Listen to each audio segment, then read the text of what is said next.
Our next speaker is Los Angeles County Democratic Party Vice Chair Sergio Carrillo. He's going to help us appraise Governor Newsom's recall election results, and perhaps if this election result will embolden Newsom's progressive agenda. At the end of his talk, I had sent Sergio a list of some of the top legislative bills that are on Newsom's desk, and maybe he can give us commentary on that. And we'll share that. We'll share our screen when he starts talking about that. So welcome, Sergio. And I hear you're at a very fancy resort. Not too fancy. Can you hear me? Yes. You can hear me? Yep, you look good and we can hear you. Perfect. Well, good afternoon, everyone. And thanks. Thank you for being on a Wednesday, on a Sunday afternoon. I do apologize for being late. After the election, I traveled to the desert and I've been attending the Contract Cities Conference. So I've been hanging out with council members from throughout the county of Los Angeles the last few days. And I just drove over to Indio. So I'm in Indio at a resort here for a couple of days just to get some much needed R&R. But I didn't want to miss the opportunity to join the Palos Verdes Democrats on this particular day and to talk about an issue that I'm so excited about, and I think all of us are as well. But before I forget, if Ms. Franco is still on, I want to just give her kudos as well. Our staff at the LACDP is amazing, but we're even more amazing when we're joined by young, talented individuals who are eager to work hard and to do good for our party and our community. So if she's still on, congratulations to her and thank you for being here, Hannah. I had the opportunity of meeting Hannah on election day, and she is a fellow Trojan. So Hannah, again, congratulations for all the work that you are doing and have done during this election. Hannah was working with the County Federation of Labor along with the other fellow, working with them to get the vote out. So Hannah, thank you. This victory is as much yours as everyone else's. Thank you, Mr. Carrillo. It was awesome to meet you at the watch party. So, yeah. Good. So I've been not in the office, and I have not been in contact with party staff in Sacramento. So I don't have all of our talking points, but I will talk to you about the results, how I see them as a political consultant. So at first, I will talk as an officer of the party.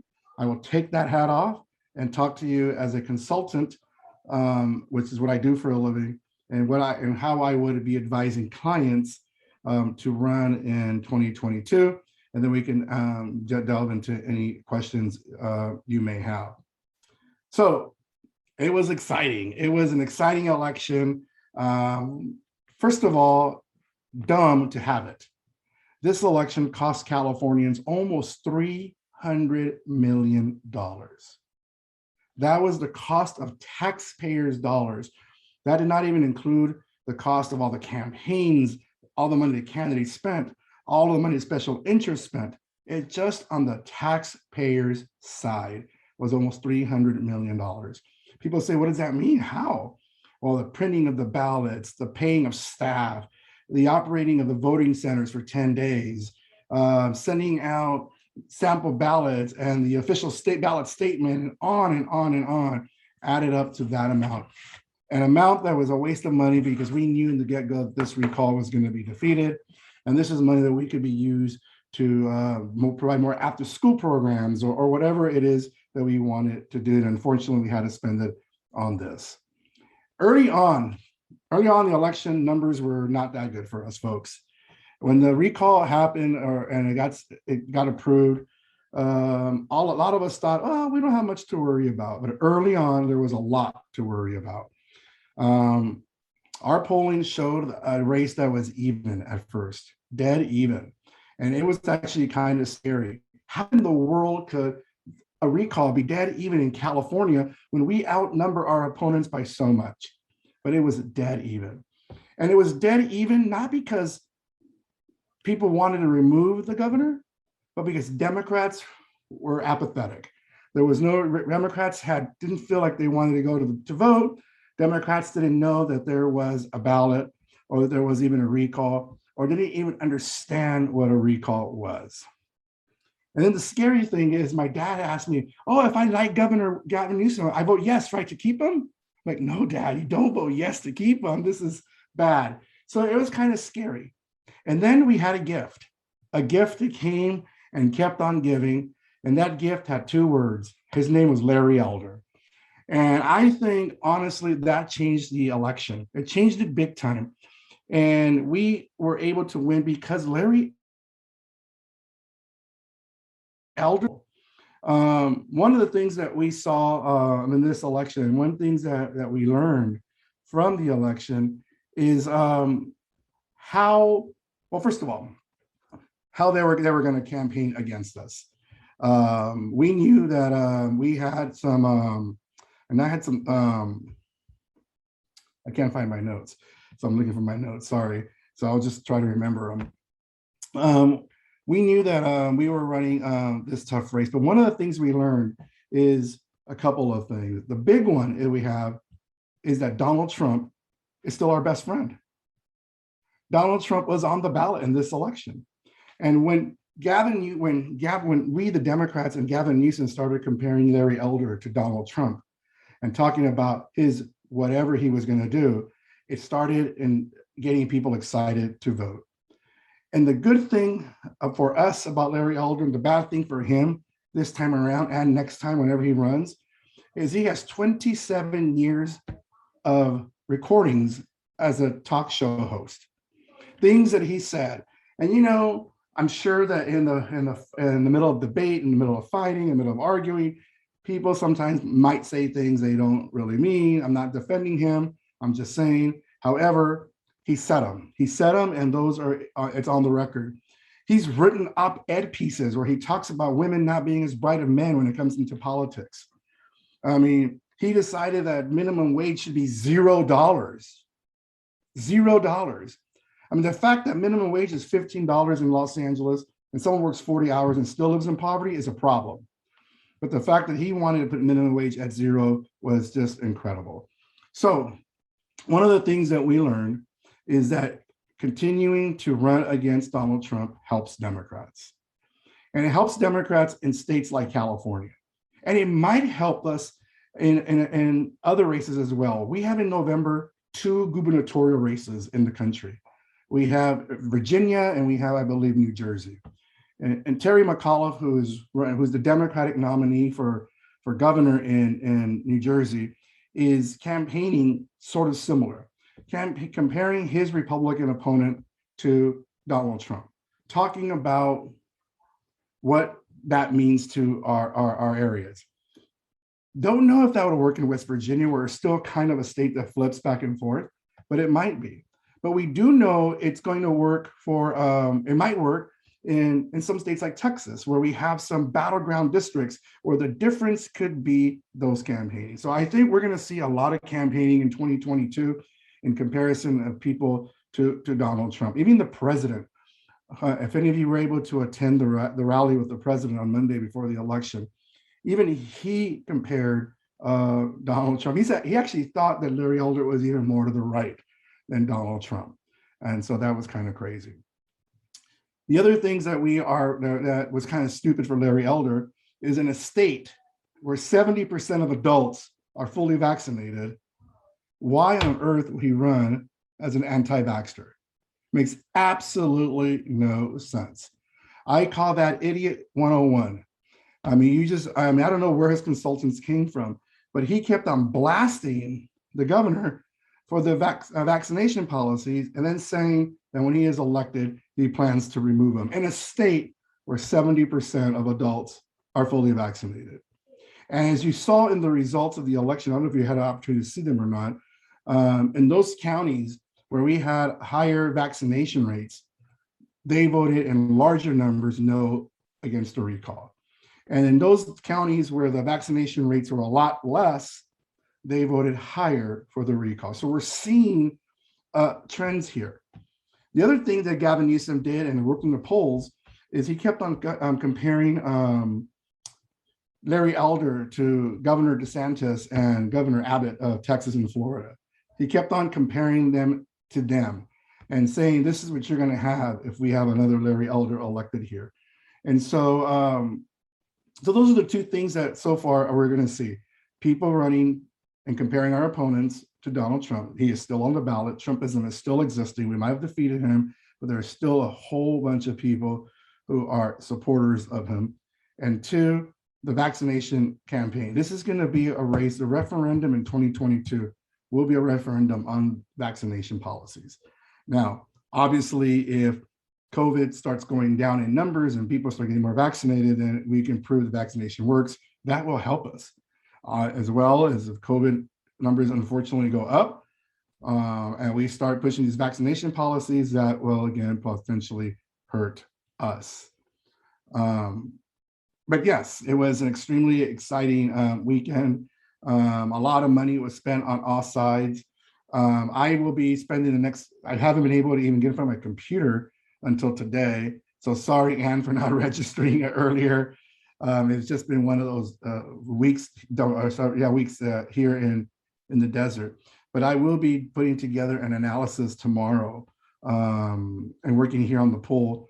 And I will be sending that out to all the Democratic clubs in our area that actually breaks down votes in our particular area, that talks about potential candidacies and potential issues to discuss. But I think that's what, just to keep it all in perspective and a big page, point out what we saw and learned in this particular race. We also learned, I think, people are fed up over the recall, that it cost almost $300 million. So I think we're going to see some reform to the recall process as well. And then the other beautiful thing that happened is we won 2 recalls last week. Not only did we defeat Gavin Newsom, but those trying to recall our DA dropped their campaign to recall our DA on Friday. They gave up. They're not going to be able to do it no more. And so we kind of made sure that DA Gavin Newsom remains as our DA for a little while longer, at least. And here in the Democratic Party, what we did in Los Angeles and throughout the state was an amazing work. It was funny, about a month before the election, our volunteer rates were not doing really well. We didn't have people. And I don't know if it was Larry Elder himself that motivated Democrats to volunteer or what have you, but we were having some massive numbers, and I don't have those numbers yet on me. I'm sure I have it in an email that was sent. I just haven't been able to catch up. We had people phoning, we had people texting, we had people even knocking on doors, we had people postcarding, we had people doing all kinds of work to reach out to fellow colleagues and Democrats and family members, and to educate them what a recall is, and 2, what it means. My dad, who I consider the average Joe, always asks me questions. He says, which is a great question. He said, if we're going to recall the governor, why does the lieutenant governor not become the governor? I'm like, well, you're right, because the lieutenant governor should. So maybe that's another thing we'll look for in our reform process. Should a governor be recalled in the future? Who is the governor? Well, I like the fact the lieutenant governor is a Democrat, but what if the lieutenant governor is a Republican, right? And of course, we don't like that policy. So it is what it is. That's pretty much what I have, because I can't find my notes. I know I had some detailed stuff in there to talk about specific races, but I will say this. I think what occurred here in California is going to have a ripple effect across the country. I think in November, we are going to see 2 elections. New Jersey, where an incumbent Democrat is fighting a Republican trying to beat him. And in Virginia, where a former governor is trying to return to the state house and win a seat against another Republican. In Virginia, they only have one term limits. So it's always a new governor. And so he's trying to come back. And I think we're going to see some campaigning. I think what you're going to see in New Jersey, what you're going to see in Virginia, is some of the strategies the Gavin Newsom campaign used here in California. Maybe not to the exact numbers that we have here, because obviously we're a blue beacon of light here in California, and no one's as blue as us. But I think you're still going to see a lot of that. And you're going to see it in some of the special races. There's several special elections going on. And in some of those, the seats are really divided. And I think you will see that in those tougher races. But Anne, I'll take any questions or any. We If do I'm have a, missing- thank you so much, Sergio. It was a great analysis. I will say in LA Times, California section, they have they had a breakdown of the LA County Oh, yeah. of who voted. So it went in, so you can, there is a few vote yes in the peninsula cities, but mostly a majority voted no. And also just you might want to add, a lot of people see the higher percent that Larry Elder had in terms of the yes vote, but that percent goes way, way down when they realize that over 4 million people didn't even vote on the second question. So in terms of the overall vote, his percent was low. It was very low. I think we as Democrats and the campaign did a good job in educating voters to vote no on question or leave question 2 blank. Again, my dad, typical voter, right? Why am I going to leave it blank? You tell me never to leave anything blank on the ballot, and now you're telling me to leave it blank. And I'm like, well, Dad, yeah, this time we leave it blank. Yeah, I think you're absolutely correct. The numbers are there. I think and I don't remember, because again, I haven't had the last update that came out on Friday. But I don't know. I think we're still at 70%, a little higher than 70% who voted no in Los Angeles County.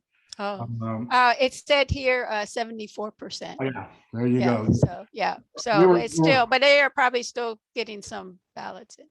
We will have another update Tuesday, and Tuesday will probably be more of the final, pretty much the final one. There'll be a couple of updates per week for the next couple of weeks, but Tuesday should probably be our largest chunk of votes.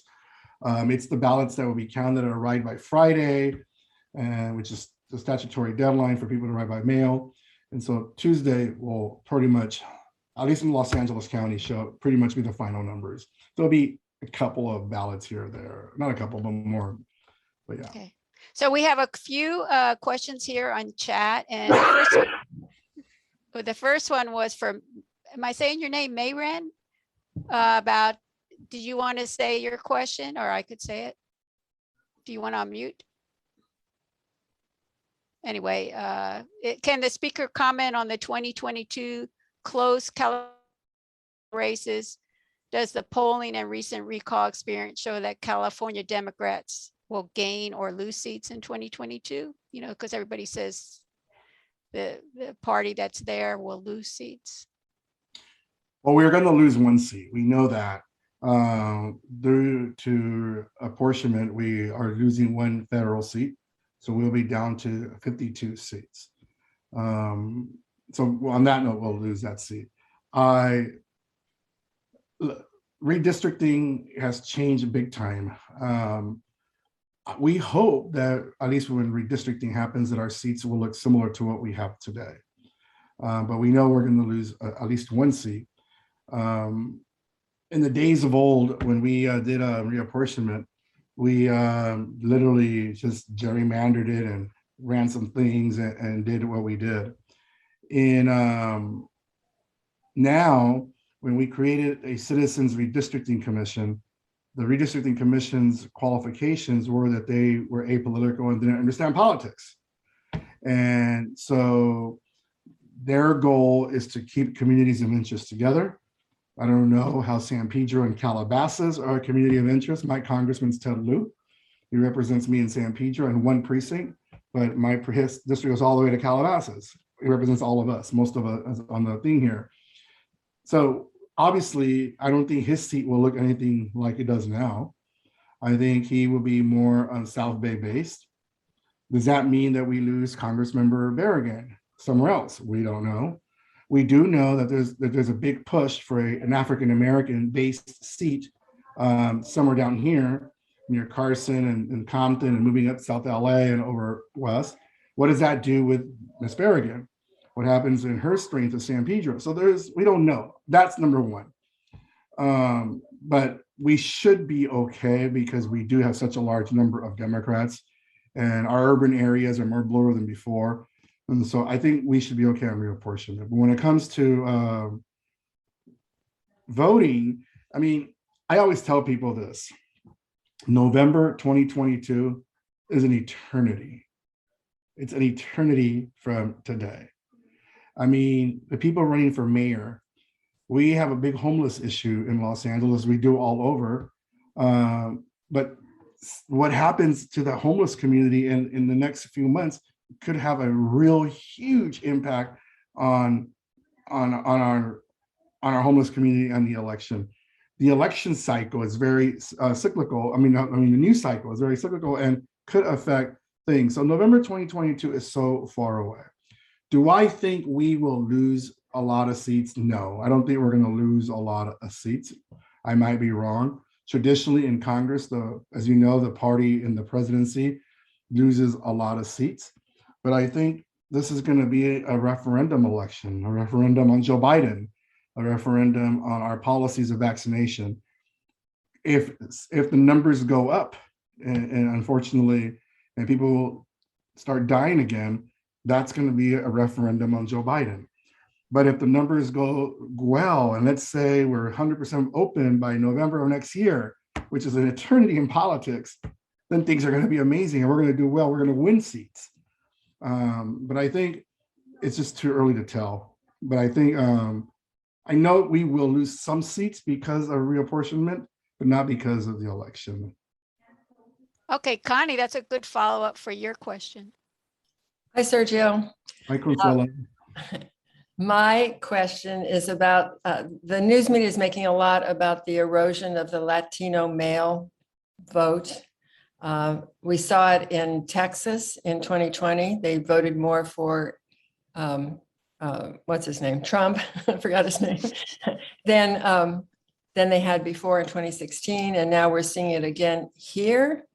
What do you make of that? I noticed that the Latino vote in general was a much lower percentage of the vote, much lower percentage of Latinos voted than whites, Asian Americans, African Americans. So I'm wondering if maybe that was the reason that we saw that supposed erosion, because the Republican Latinos were more energized and perhaps the Democrats stayed home. I don't know.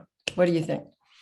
Well, I do believe those Republicans, Latinos were more energized. I unfortunately bumped into a guy named Jack Guerrero. Jack Guerrero is a council member in the city of Cudahy, ran for state controller last year, is a right-wing Republican, a darling of the far right. And he looked like he was sick on Wednesday when I saw him. And I said, on Thursday, excuse me, and I don't really like the guy, but I'm also a nice guy. And I'm like, Jack, are you all right? Need some water? Are you okay? And he goes, I'm still suffering from that loss on Tuesday. And I'm like, oh, okay. And I started laughing because I thought it was hilarious that he was so depressed. And he goes, what's so funny? I said, I'm still celebrating for the win from Tuesday. But I think there was definitely, so the base of the Republican side, I do believe was very energized, at least more energized than we were, honestly. I think we did really well because we have such large numbers in California. And I think the big thing also is educating our voters. I mean, I use my parents as an example. They don't understand what the recall was. They were going to vote yes to keep Gavin Newsom. And I think that is big. Do I believe there's some erosion, I guess, among Latinos in the Democratic Party? I don't know the answer. I think that that there are people who have cultural issues are very different. For example, among Latinos, we know that immigration is a big issue. We know that, and it depends what generation of Latinos. This is the thing, is the Latino community is so large. If you're looking at Latinos who have been here 4 or 5 generations, they think very differently than a person who's a first-time American citizen. Their beliefs are different. My neighbor always talks about, oh my God, these people. And I'm like, you were in the same situation. Your family was just a generation ago. And so I think that's a big difference. I think the Latino community is also wide enough in ethnicity of ourselves. Puerto Ricans, Dominicans, Mexicans, all Cubans, all have different views. So when we look at the Latino community and Latino men and try to figure out an issue or why people are voting, it's a lot bigger than that. I think if you were to look at like Mexicans per se, or you were able to look at Cuban Americans in a particular way, I think we'd be able to have a better analysis. But I think the community is just too wide for us to do that. And we do that in campaigns. Just 10 years ago, we would look at Latinos as one giant group. And we would have phone banks, and we would sit in a community and write the script where it was so generic. Now we can't do that, because I think not that we're losing Latinos or we're eroding, it's just that the community is so diverse. There are more people, more Latinos registered to vote than ever before. But what does that mean? More Mexicans, more Dominicans, more whatever. And so I think it's much larger than that. I think we need to, and we are going to do that. We, the party, especially at the DNC level, are going to be looking into Latino turnout and how do we increase people to become Democrats again, those that we lost, and how do we keep those who are Democrats to be Democrats? Because I think it is a much larger picture. The DNC is going to be doing a whole thing about it at the federal level. We will probably tag along at the state level. But it is a much bigger issue.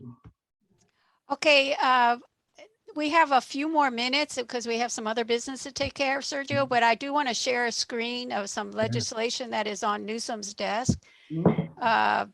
So I just hit on some of the top 10. I mean, so, and someone had, and let me see, Connie had, issues about, the influence of outside groups, on how the Democratic Party is, because of it was where Governor Newsom ate that, at the restaurant, right, that got him in trouble. So, and it was who he was eating with. So anyway, we have these top 10 bills, and maybe you could talk about just your feel for if he's going to sign or not. 2 of them he has signed.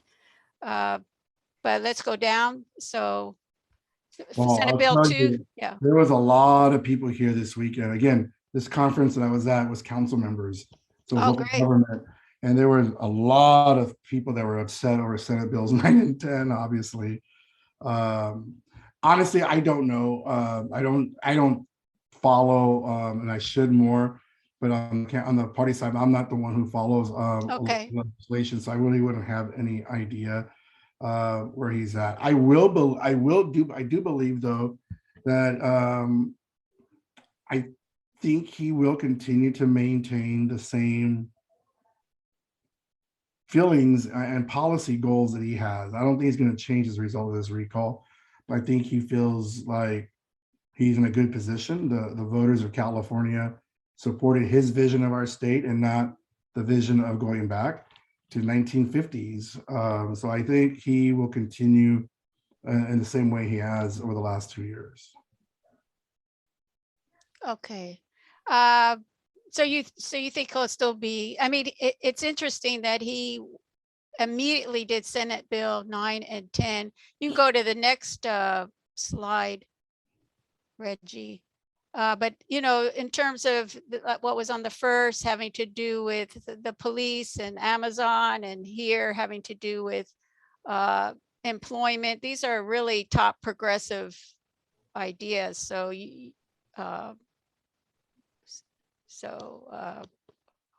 I'm hoping at least on most of these that he would be saying yes. I think on most of those he will be supportive of. Okay. Okay. 100%, but yes. All right, so we can stop sharing. And then before we go on, I think trying to look at the last here. Someone had about what potential legislation ballot could we take for undoing a nonpartisan redistricting commission come 2030? Well, the redistricting commission was created by the voters. Yeah. And it was created as a constitutional amendment.